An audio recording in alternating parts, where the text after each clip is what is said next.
Jill would like to know, why is it that I miss my ex sometimes, even though he acts like I never meant anything to him? We have a teenage daughter and we were married 15 years. Well, that's exactly what we're going to talk about today at queenbeing.com.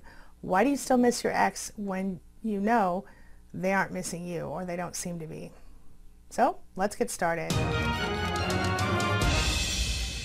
It all comes down to one thing, in my opinion, and that is trauma bonding. We talked about this in my stream earlier with Dana Morningstar from Thrive After Abuse. And what it all comes down to is that when you are connected to a narcissist for any length of time and you feel love for that person, you develop a trauma bond with that person, sometimes even when you don't feel love. So let's discuss, what is trauma bonding? Take a look. Trauma bonds happen in any toxic relationship. They tend to be kind of strengthened by inconsistent positive reinforcement or intermittent reinforcement. So what that means is that mostly things were difficult.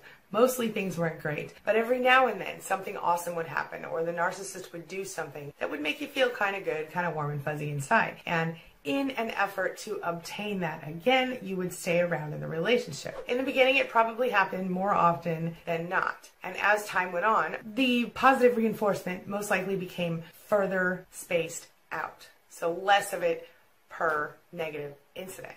Even though the relationship started off in a love-bombing place where everything was awesome, we were being idealized, before we knew it, we were being quickly devalued, quickly discarded, or falling into that cycle of idealized, devalued, discarded, idealized, devalued, discard. This led to our finding ourselves under the control of the narcissists in our lives, and before we knew it, we couldn't move. We couldn't do anything, and we found ourselves stuck. The fact is that being with a narcissist or any type of toxic person can literally destroy your life. The reason is because they don't have empathy, so they don't really care how they affect us, and they're very self-focused, so they only act in ways that help them get what they want. So sometimes they're nice and they're kind to you because it helps them get what they want. Other times they're total jerks to you, but it's because it helps them get what they want, or because at that moment you are not the one who can help them get what they want. You see, they use their supplies, the people in their lives closest to them, as narcissistic supply. They use them as emotional dumpsters, and they just genuinely don't care how those people feel. But regardless of the reason that they do it, the outcome of that type of abuse, that type of treatment, it's the same for everybody. Up to a point. You suffer. The worst part is, because of the addiction factor and all this other stuff, we find ourselves afraid to walk away or unwilling to walk away from these abusers. Toxic relationships affect your brain just like a drug. It affects the same part of your brain.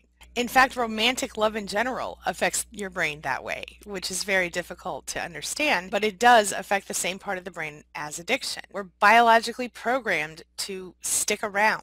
We've kind of talked about this before, but the evolutionary consequence of losing a potential mate is on a visceral level devastating to us. Now, obviously today we don't need to have a potential mate in order to survive in the world, but back in the caveman days we did. It would be bad for us as a species if we didn't. On top of that, us humans are kind of hardwired to develop bonds to other humans. It's another survival urge. Add together your biological need to bond along with that primal instinct to keep your mate or to feel great distress if you don't. What do you have? It's like the toxic relationship is a drug. It's like if you don't get the drug, you have withdrawal symptoms. A lot like a crack addict might miss a fix. And how exactly do you deal with trauma bonding? Well, I've made a video about that before, and I'm going to show you a specific clip right here to let you know exactly what the best steps are. Take a look. So let's talk about detachment and the art of detachment. What exactly does that mean? Detachment is an intentional choice that you make when you're trying to pull yourself away from a toxic person. You have to make the choice to decide logically, I'm no longer going to be a part of this relationship. That doesn't mean that right then at that moment you're going to feel completely detached. That's just where it all begins. You have to begin to consciously not allow yourself to get sucked back into the narcissist's games. It's really difficult. You have to decide that you're no longer going to fall for the narcissist's manipulation tactics. Not gaslighting, not projection, not belittling. You can't fall for any of it. You have to decide that you will no longer accept nonsense answers and made-up stories as truth. You have to decide that you will stand up for yourself, or you will walk away when you're dealing with a narcissist who's engaging in these games. And even though you know that some of these things worked on you in the past, you have to decide it's not going to work anymore. So the first step to detachment is deciding to do it. In order to actually be detached, where you really feel like you're no longer connected to that person, you have to sort of fake it till you make it. And I know that phrase is not really loved in our community, but it's kind of true. What I mean is, you have to kind of go through the motions before you really get what you're doing. You feel me? So in order to sort of protect yourself emotionally, you focus on the logic of it all. You focus on the facts. You use your cognitive abilities to stay logical and, for the time being, keep your emotion out of it. Now, you will get to a point in recovery when you will want to connect your emotions to your logic, of course. But right now, we're just trying to keep you protected so that you can detach from that narcissist. Remember, we feel addicted to narcissists and toxic people who we've loved very much like you would feel addicted to a drug. It affects the same part of your brain that drug addiction does. You're going to be emotionally crushed. You're going to feel a great deal of stress. And you're going to feel really confused by everything your partner or family member has done. Now, in many cases, you're going to want to start practicing this detachment even before you leave the narcissist. So if you haven't left yet, this is still something you can and should do. It sort of helps you, well, detach mentally and emotionally from this person so that you can start to imagine your life new. You can start to imagine your life different. The hardest part of this is that you're going to have to start ignoring the signals that your brain is naturally sending you. These are like emotional triggers that come from things that the narcissist is doing or not doing in your life. A lot of people tell me they want to check the narcissist's social media every 5 minutes, or they want to text them and check in with them, or they want to track them on their phones. If you're already separated, you might be thinking about wondering who that person's been dating, or you might just want to give them a call just to get some closure. You probably find yourself talking about the narcissist in different support groups or on forums online, and that's really a big part of why we stay stuck, because we feel like we can't really resist those urges. They feel almost primal to us. Those types of messages are coming from that part of ourself that is primal, that part that doesn't really understand the logic of it all. This is why we have to really step up our thinking game when we're trying to recover from narcissists. Our emotions won't allow us to overcome this type of abuse ourselves. We need to bring in the logic, because the logic is the part that looks at the facts and the things that are actually happening in the moment. But you're going to need a little bit of help with letting go of a narcissist. And the first thing is going to be the willingness to change your mind, the willingness to have the intention and try to stick to it. You have to be willing to let go. You have to be willing to tell yourself no when you want to look at their social media or make a phone call or send a text or stalk them in some other way. And the next thing you have to do is you have to educate yourself on what a narcissist is. So, of course, we know what a narcissist is, but in case you don't, take some time, watch some videos, read some articles, find out exactly what it is that you're dealing with if you haven't already, and then use that information and that knowledge, learn about the manipulation tactics, learn about the psychology of a narcissist, learn about the spectrum of narcissism, the whole cluster B spectrum. Take some time. Figure out the narcissist and how their brain works and how they work. And once you've done that, not only does it get a little easier to deal with the narcissist because they are exhibiting identifiable behaviors that are seen in all narcissists, this will help you disconnect emotionally a little bit by itself. Once you've educated yourself about narcissism, you're going to also want to educate yourself about yourself and the reasons that you found yourself in this position in the first place. Another good reason to educate yourself is that it's not really fair or safe to assume that every guy or girl is like the one you were just with. Narcissism and all of the cluster B disorders can be very extreme, and while the narcissist in your life probably made you feel crazy or not good enough or controlling or whatever, it's really important that you sort of overcome those false beliefs about yourself. You have to understand narcissists can't take responsibility, so they're going to do anything they can to avoid it. Of course, that includes blaming you or anyone else who's near them. By figuring out exactly how a narcissist works, you can logically move through things even if you are still in emotional pain. Does that make sense? So you use the information that you gather as a way to sort of turn in the way that you're thinking, a way to sort of change lanes, so to speak. You stop thinking of you and the narcissist as us, and you start seeing yourself as an individual. You start worrying about your own safety, your own well-being, your own freaking sanity, and you start looking toward your own future. It's sort of like you're going at no contact with them, just emotionally, on an emotional, internal level. And they'll notice it, I promise you, but if you stick it out, you'll be able to detach fully when it's time. When and if you're ready. By protecting yourself with your understanding of the logic of the psychology of all of these parts of the narcissistic personality, you're protecting yourself with your understanding of the situation.